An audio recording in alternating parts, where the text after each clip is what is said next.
Thank you so much for watching RIF TV. Now, this interview is obviously with video, but I don't interview everybody on Zoom. That's why I put it on my Talkin' Rock with Meltdown podcast. We talk to rock artists from all over the genre. So check out Talkin' Rock with Meltdown wherever you get your podcasts. And now to today's video interview. Hey guys, how you doing? What's up, Meltdown? Hey, Wolfgang, I don't know if you know this or not, but Marc is actually my illegitimate son. So I think Jade was going to hop on here too and say hello. But anyways, great to see you guys. Hey, Marc, by the way, just so you know, I played hockey this morning with Milan Hajduk and Johnny Ogrodnik, and I got 0 goals. So that's kind of embarrassing. Did? Yeah. Igor Larionov played with me a couple weeks ago, and he was very nice in telling me I was good enough to easily. I thought he said play in the NHL, but he was joking, and he said, "No, that's my Russian accent. You could play in the KHL for the team in China." I used to play with him all the time, as a matter of fact, and it was really cool because I would tell him no fancy moves, and then he would do something crazy. But anyways, enough about that. So Wolfgang, how you doing? I'm doing well, man. Happy to be here. All right, awesome. Yeah, you know, I saw you on I was just thinking about this before you got on. That I saw you on the Guns N' Roses tour this past year. And you know what? I don't know how you felt about that tour or whatever, but I kind of felt like it being an old guy in this business that, you know, I was kind of really proud and happy for you to be out there on that stage. Yeah, it was quite the experience. I was really happy to be there. Yeah. How did it feel going up on those big stages, opening up the shows in the middle of the sunshine? It was ridiculous. It's just, but you know, they wanted us there, and that's why we were there. You know, it was an incredible honor to be playing places like that on our very first tour. Absolutely crazy. And not only that, but play songs that you had written. Yeah. No, that's the whole other thing it was a wonderful time. So you got this Young Guns tour coming up. Marc, let me ask you about this, because I was thinking about this earlier, being in a 4-piece band. How much did Wolfie's father influence you growing up? He did. I mean, I love Van Halen. I've told him many times on here. Van Halen 1 was one of the first records I ever bought, and it still is one of my favorite records. It's easily in my top 5 of like best rock and roll albums of all time. But yeah, I mean, Nato, the guitar player, obviously was anybody that's picked up a guitar after like 1978 was probably influenced by Wolf's dad, and whether they like it or not. Yeah. They probably like it. Let's be real. But yeah, he's a big part of any rock and roll musician's life, to be honest. And that record, by the way, turns 44 today. 44. Man, it's crazy. Yeah, that's a great record. I was listening to it earlier this morning. But speaking of Guns N' Roses, Marc, you guys got some pretty big props from Slash this week. Talk a little bit about that.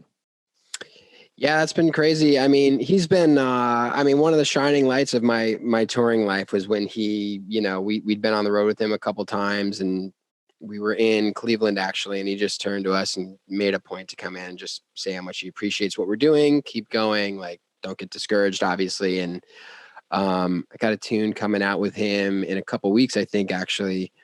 But yeah, he's been literally nothing but good to both of us, honestly. Always a great guy, and obviously a wonderful musician. I'm looking forward. He's playing here in a couple of days, I think, Wolf, if you want to go. I'm going to go, I think. Oh, man. Yeah, I think he is. Yeah, Frank told me that. Yeah, how much does Slash influence what you do, Wolf? Oh, big time, man. He's one of the greats. And he's always been so great every time I've ever met him, you know, or hung out with him. So, yeah, he's a great dude. Yeah. And congratulations, by the way, on your Grammy nod. That's pretty cool. Yeah, that's insane. I mean, you know, first of all, let me ask you about this, because I think when I talked to you last, the record hadn't even come out yet. How long did it take you to how long were you working on this record all told?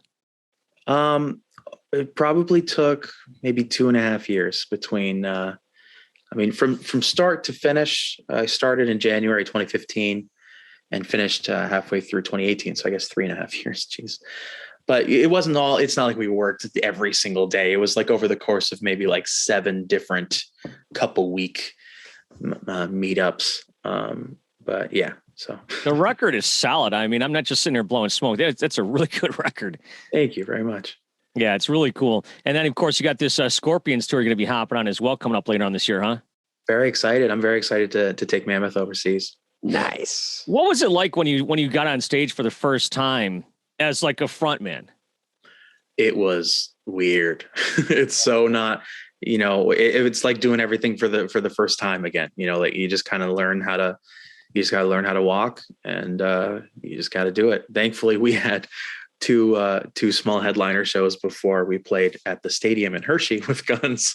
But it's you gotta learn quick.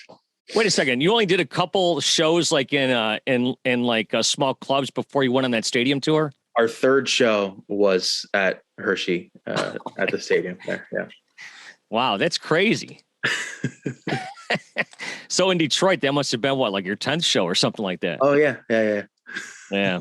So Mark, we were just talking about hockey and stuff, and you guys, of course, were a big part of the Winter Classic this year. That must have been really cool. Where did you film that video? Was that in like Minnesota or somewhere?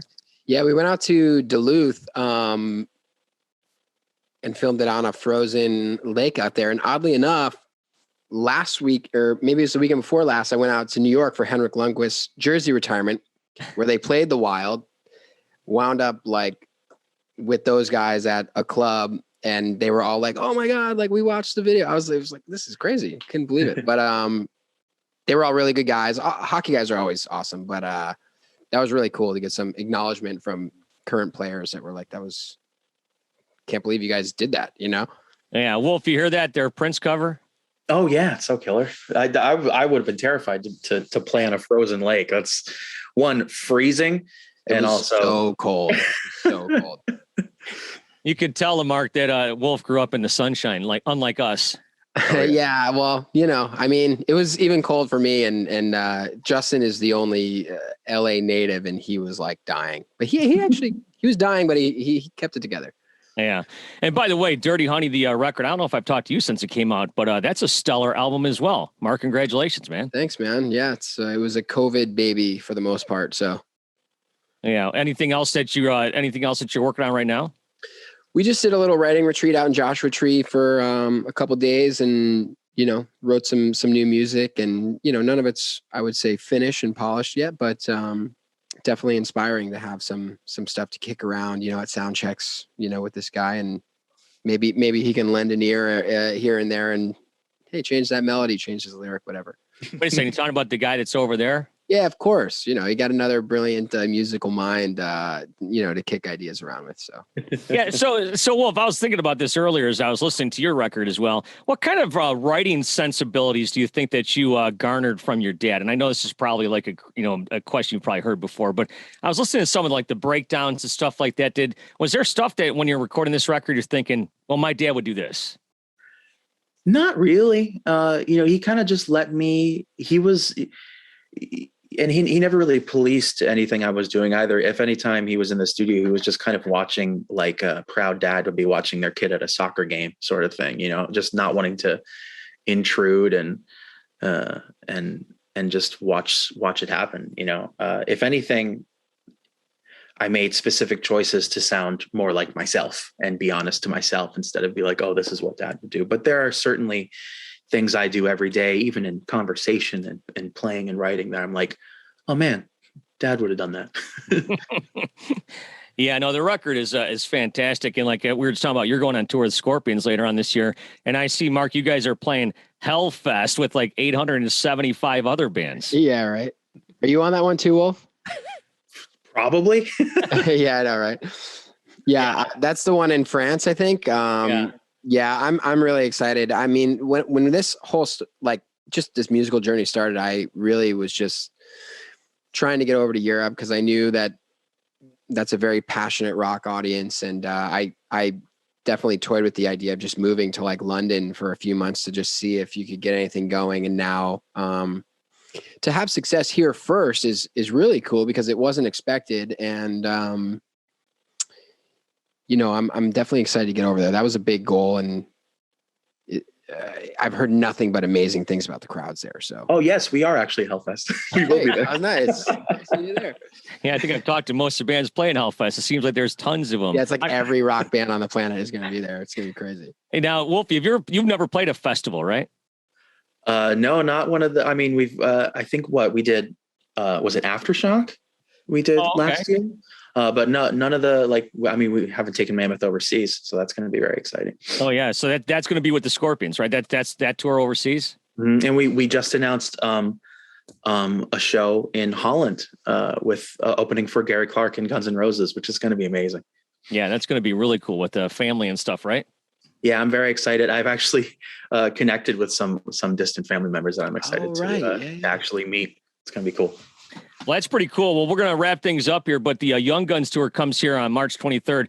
I'm glad you guys got a chance to reschedule it. Of course, pushing everything back, but you're playing the Hallowed Halls, the film or the Royal Oak Music Theater, I should say. Great venue to go play outside of Detroit, and I'm looking forward to seeing you guys here. And all plugged in, which is really cool because it's like, you guys are straight ahead rock bands, and I think the world needs a little bit more of that right now. That's what we're here for. Meltdown, let me know if I should bring my wheels to Detroit and get a little pre-show skating. Dude, hit me up on the IG because you wouldn't be the first rocker I'd take out to play hockey. So maybe we can get Wolf on skates for that one too. That'd be fun. Let's do it. All right, you guys. Thanks so much for the time. We'll see you here in a few weeks. All right, man. Looking forward to it, man. You take care.